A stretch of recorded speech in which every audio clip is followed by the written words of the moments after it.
Impress ज्यांनी केलं किंवा मला जी जास्त भूमिका आवडली ते म्हणजे प्रकाश राज जे साऊथचे आहेत आणि प्रकाश सर आणि आपले नवाज सर त्यांच्या भूमिकामध्ये एक जी नॅचरॅलिटी असते किंवा जे रियालिटी असते ती खूप मला भावली आणि मला ते आवडतात ते दोघंजण.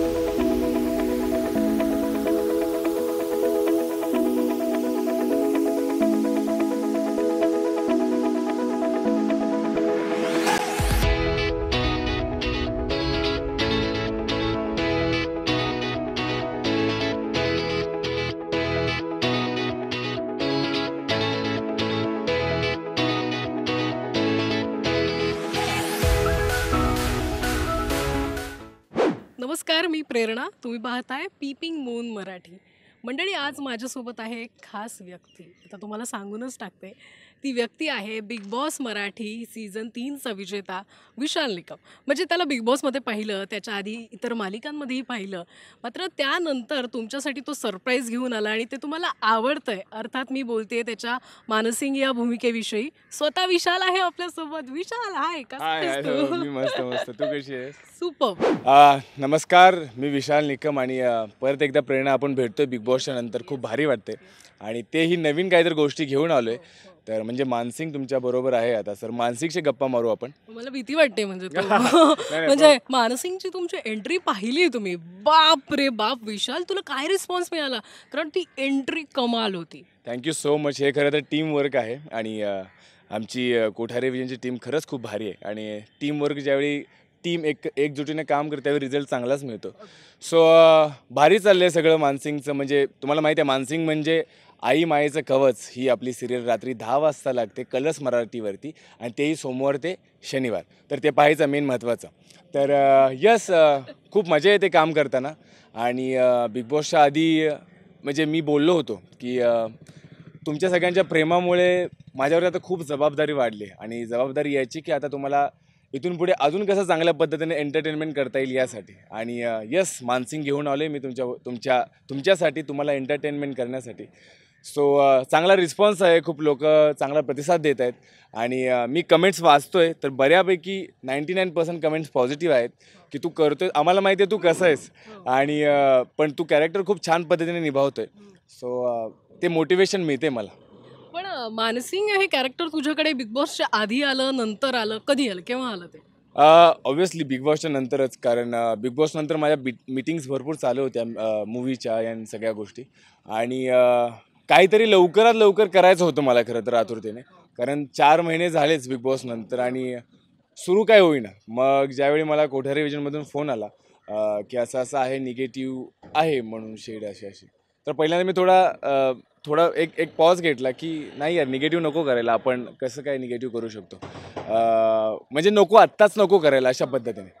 पण त्यानंतर ज्यावेळी त्याच्या शेड्स समजल्या एक्झॅक्टली मानसिंग काय आहे, कशा पद्धतीने तो रिप्रेझेंट होते, का त्याचं कारण काय याच्या पाठीमागचं, तो असा वागण्या पाठीमागचं. सो म्हटलं आणि आतापर्यंत पॉझिटिव्ह भूमिका केली आहेत, राजा ज्योतिबाची भूमिका केली होती. सो ॲज अ ॲक्टर म्हणून मी चॅलेंज हे स्वीकारलं आणि मग मी आता करतोय मानसिंग. पण म्हणजे आतापर्यंत तू सकारात्मक भूमिका केल्या आणि पहिल्यांदा अशी नकारात्मक भूमिका करतोयस. पण बिग बॉसमध्ये तुझी अशी थोडीशी अशी विलन अच्छा, झलक notice केली म्हणजे तुला जेव्हा विलन बनायला लागलं होतं बघ, शिंग वगैरे होती, डेव्हिल आणि तो डेव्हिलच्या टास्क होता, टास्कमध्ये, हो. म्हणजे तेव्हा थोडंसं आम्हाला दाखवलं की मी करू शकतो. मला वाटतं हे नोटीस केलं असणार आहे कलर्स मराठीने आणि कोठारे विजनने. नाही नाही, मुळात मी कोठारे विजनबरोबर आधी काम केलेलं आहे दख्खनच्या राजा ज्योतिबामध्ये. सो त्यांना माहीत आहे मी कशा पद्धतीने करतो आणि माझ्यासाठी हे खरंच चॅलेंजिंग होतं. आणि येस, तुम्ही सगळ्यांनी पाहिलं की डेव्हिल रूप माझं कसं होतं टास्कमध्ये. आत्ता इथे मी तसंच एक प्रामाणिकपणे मानसिंगला निभावतोय. खूप प्रयत्न चालू आहेत त्या गोष्टींवरती, कशा पद्धतीने चांगल्या पद्धतीने तुमच्यापर्यंत मानसिंग पोचवता येईल. सो चालू आहे. बघा म्हणजे तुम्ही खरंच मानसिंगला खूप प्रेम द्या. जसं मला बिग बॉसमध्ये तुम्ही मला खूप प्रेम दिलं त्या पद्धतीने आताही मला तुमच्या प्रेमाची, तुमच्या साथीची गरज आहे. मला, आमच्या संपूर्ण टीमला, आई मायेचं कवच या संपूर्ण टीमला. So please support us. Vishal, पण हे मानसिंग साकारत असताना तुला मजा येते का? कारण तू जसं आता सांगितलंस की नकारात्मक शेड आहे, सोबत इतके मोठे कलाकार आहेत सगळे, भार्गवी ताई असेल किंवा परत असेल. मजा म्हणजे खूप मजा येते. कारण काहीतरी ज्यावेळी आपण वेगळं करतो, काहीतरी नवीन गोष्टी शिकायला मिळतात आणि जे कलाकारांच्या गोष्टी केल्या असतो, खूप दिग्गज कलाकार आहेत. म्हणजे मी सुरुवातीला त्यांना टी व्हीवरती पाहिलं आहे काम करताना आणि आज त्यांच्याबरोबर मी स्क्रीन शेअर करतो. खूप प्राऊड फील होते पहिली गोष्ट आणि खूप डाऊन टू अर्थ आहेत सगळेजण. मला खूप समजून घेत आहेत, मला खूप सपोर्ट करत आहेत आणि त्याचमुळे एक पॉझिटिव्ह वातावरण आहे या सेटवरती. त्या पॉझिटिव्हिटीमधून मी निगेटिव्ह कॅरेक्टर प्ले करतो आहे. सो मजा येते खरं तर मानसिंग साकारताना. पण एक नकारात्मक भूमिका जर विचार केला तर आत्तापर्यंत आपण विविध चित्रपट असतील, मालिका असतील, अनेक जे विलन कॅरेक्टर ते बघितलेले. पण तुला असं विलन कॅरेक्टर जे आहे आत्तापर्यंत प्रचंड आवडलं असं कोणतं आहे?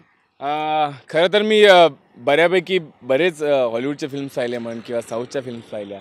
सगळ्यांचा अभ्यास केला मी. ॲज अ विलन साऊथचे खूप तगडे असतात. इव्हन हॉलिवूडचे आम्ही आमच्या क्रिएटिव्ह टीमने आम्ही सगळ्यांनी त्या गोष्टी सर्च केल्या. पण ते पाहून तसं न करण्याचा खूप प्रयत्न केला, की नाही त्याची एकही शेड आपल्याला नको. हे असं होऊ शकतं, पण एक्झॅक्टली मानसिंग कसं असेल? सो ते माझ्या पद्धतीने, आमच्या पद्धतीने आम्ही तो रिप्रेझेंट करतोय. तो खरंच त्याच्या डेप्थपर्यंत जाऊन तो मानसिंग एखाद्याची सूड घेण्याची भावना असेल तर तो का असा वागत असेल, त्याची काय स्टाईल असू शकते. सो जर का तो शेकडो एकर जमिनीचा मालक, खूप करोडो रुपयांचा मालक आहे, तर त्याचे एक तो क्लास कसा असेल, या सगळ्या बारीक बारीक गोष्टींवरती काम करतोय आम्ही. म्हणजे इव्हन कपड्यांपासून, त्याच्या स्टाईलपासून, त्याच्या बोलण्यापासून या सगळ्या गोष्टीचा विचार करून मग ते कॅरेक्टर साकारतोय. सो ते असं नाही की कोणाला तर बघून ते करतोय असं काही नाही आहे. हे मानसिंगच आहे अशा पद्धतीने. पण विशाल, जर मी तुला विचारलं की आतापर्यंत अनेक कलाकारांनी नकारात्मक भूमिका साकारल्या, पण तुला एखाद्या कलाकाराने साकारलेली नकारात्मक भूमिका किंवा किंवा तो कलाकार आवडत असेल तर? खरं तर बरेच कलाकार आहेत आणि त्यांच्या निगेटिव्ह शेड्स मला पाहायला खूप आवडले आणि त्यांच्याकडून खूप शिकायला मिळालं. पण त्यातल्या त्यात मला इम्प्रेस ज्यांनी केलं किंवा मला जी जास्त भूमिका आवडली ते म्हणजे प्रकाश राज, जे साऊथचे आहेत. हो, हो. आणि प्रकाश सर आणि आपले नवाज सर, त्यांच्या भूमिकामध्ये एक जी नॅचरॅलिटी असते किंवा जे रियालिटी असते ती खूप मला भावली आणि मला ते आवडतात ते दोघंजण. हो, हो. आणि आता लिस्टमध्ये मानसिंगचं नावही ॲड झालेलं आहे. म्हणजे बऱ्याच नकारात्मक भूमिकांमध्ये त्या लिस्टमध्ये आता अरे बापरे. मानसिंग पण असेल. खरं असं झालं तर म्हणजे माझा तोच 100% प्रामाणिक प्रयत्न आहे की तसं व्हावं आणि लोकांनी तसं त्याच्यावरती प्रेम करावं हीच अपेक्षा आहे. तुझं आत्तापर्यंतच काम विशाल, तू त्या प्रामाणिक पद्धतीने करण्याचा कायम प्रयत्न केलेला आहेस. पण बिग बॉस नंतर मिळणारं प्रेम वेगळं आहे. त्याच्या आधीचा विशाल, त्याच्यानंतरचा विशाल, काय बदल जाणवत आहेत तुला आणि तू स्वतःत काही बदल केलेस का? अ, खरं तर बिग बॉस नंतर जी गोष्ट माझ्या बाबतीत घडली ते म्हणजे एखाद्या नशीबवान जो असतो, त्याच्या बाबतीत जसं घडतं तसा गोष्ट मी म्हणेन. म्हणजे माझी मेहनत होती पण मला अपेक्षा नव्हती की मला एवढं प्रेम मिळेल माझ्या प्रेक्षक मायबापांकडून. माझ्या आईवडिलांची पुण्याई म्हणेन ही, या सगळ्या गोष्टी मला मिळाल्या आणि आता मी खूप पॉवरफुल फील करतोय. आधी एवढं एक हे होतं, पण आता माझ्याबरोबर मी एकटा नाही आहे. माझ्याबरोबर सगळे माझे विशालियन्स आहेत, माझी संपूर्ण फॅमिली आहे. एवढी मोठी फॅमिली झाली की मी एकटा फील करतच नाही मुळात. सो आणि तसं जसं मी म्हटलं की जबाबदारी वाढली. सो काम करताना त्याचा खूप फायदा होतोय की या जबाबदारीने ज्यावेळी माणूस कोणतंही काम करतो त्यावेळी खूप काम ते छान होतं असं मी म्हणतो आणि तसंच चालू आहे. आणि हो, मी म्हणतोच कायम जसं म्हटलं की माऊलींचा आशीर्वाद आणि माझ्या प्रेक्षक मायबाबांची साथ ज्या माझ्याबरोबर आहे त्यामुळे मी टेन्शन नाही घेते. खूप हॅपी वातावरण आहे बिग बॉस नंतर. खूप खुश आहे, पॉझिटिव्ह आहे. पण याच पॉझिटिव्ह नोटवर आणखी तुझ्या मित्रमंडळींचा पण उल्लेख करूयात. कारण जी टीम जी आहे, जी प्रत्येकाला आवडली बिग बॉसमध्ये, अर्थात विकास, सोनाली, मिनल आणि विशाली, तुम्ही चौघंही म्हणजे जे आता विविध अवॉर्ड शोजमध्ये पण तुम्ही एकत्र जाताय ना, ते आवडतंय लोकांना.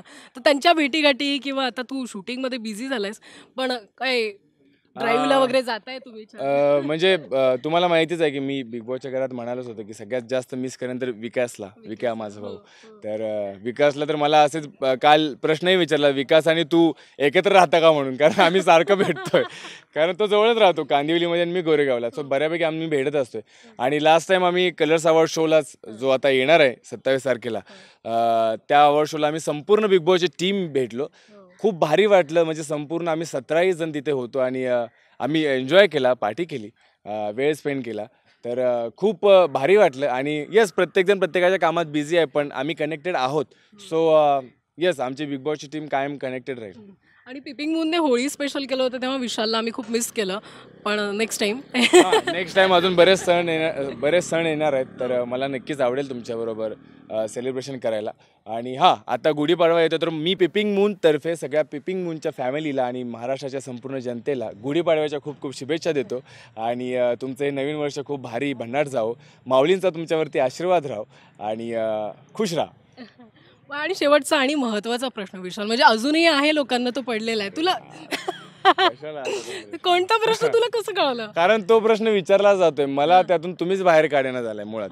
मला बाहेर पडायचं आहे, पण तोच प्रश्न परत येतोय आणि परत मी त्या झोनमध्ये जातोय, मग कामावरती फोकस नाही करू शकणार. ओके. पण मी आता त्यासाठी तो प्रश्न, ती गोष्ट, ती व्यक्ती खरंच मी आधीही बोललो होतो की लांब गोष्टी झाल्यामुळे खूप गोष्टी बिघडल्या आणि त्या गोष्टी सॉर्टेड होईना झाल्यात. खरं तर मी प्रयत्न केले, तर आम्ही दोघांनी प्रयत्न केले, पण नाही होतेच. तर आता आम्ही ब्रेक घेतला आहे खरं तर. आणि आता कामावरती फोकस करू आणि माझ्यावर जे प्रेम करणारे लोक आहेत एवढी सगळे, त्यांच्यावरती फोकस करू. सो बघूया पुढच्या गोष्टी. अजून काहीच क्लिअर नाही, त्यामुळे मी ती गोष्ट बोलणारच नाही आहे. मी थोडं मूव्ह ऑन होतोय त्या गोष्टीपासून आणि कामावरती लक्ष देतोय. नक्कीच. आणि मानसिंग प्रेक्षकांना प्रचंड आवडतो आणि होप की पुढे जाऊन जसे मालिकांचे विविध भाग येतील तर त्यांना तितकंच आवडेल तुझं ते कॅरेक्टर. हो, 100% मला खात्री आहे. कारण फक्त मानसिंग एकटा नाही आहे, तर मानसिंगबरोबर अख्खी आई मायाच्या कॉलेजमधली संपूर्ण टीम आहे. तर मी अजूनही म्हणतो, ज्यावेळी टीमवर्क असतं त्यावेळी कोणतीही गोष्ट खूप भारी होते. आणि मला माझ्या जनतेवरती, माझ्यावर प्रेम करणाऱ्या माझ्या विशालियन्सवरती खूप विश्वास आहे की जसं त्यांनी मला प्रेम दिलं आणि मला महाराष्ट्राचा फेवरेट बनवलं, बिग बॉसचा विनर बनवलं, इव्हन त्याच्या आधीपासून खूप प्रेम मिळालं, तसंच या मानसिंगला तेवढंच प्रेम मिळणार आहे. कारण तो प्रतिसाद दिसतोय मला माझ्या कमेंट्समधून, माझ्या सोशल मीडियातून. आणि मी तुम्हाला खात्री देतो की खूप भारी होणार आहे मानसिंग आणि खूप भारी होणार आहे आपली आई मायेचं कवच ही सिरियल. तर प्लीज पाहायला विसरू नका. कलर्स मराठीवरती सोमवार ते शनिवार रात्री 10 वाजता. नंबर 1 लक्षात ठेवा, 1011 नंबर 1. तर आपल्याला नंबर 1 मालिका बनवायची आहे, तर प्लीज सपोर्ट करा आणि आमची साथ द्या. तर मानसिंग भारी आहे, विशाल भारी आहे आणि विशालचे विशालियन्स पण भारी आहेत. थँक्यू सो मच विशाल, आमच्याशी बोललास तू मनमोकळ्या पद्धतीने आणि तुझ्या सेटवर येऊन तुला ते काम करताना पाहून खूप छान वाटलेलं आहे. सो शुभेच्छा तुला खूप. थँक्यू सो मच प्रेरणा. आणि तू आलीस, परत भेटलीस, अशीच भेटत राहू. अजून अशा नवीन भूमिका येतील लवकरच, चालू आहेत प्लॅनिंग. तर सो सध्या आपण मानसिंगवरती फोकस करू आणि लवकरच भेटू. Thank you so much. थँक्यू.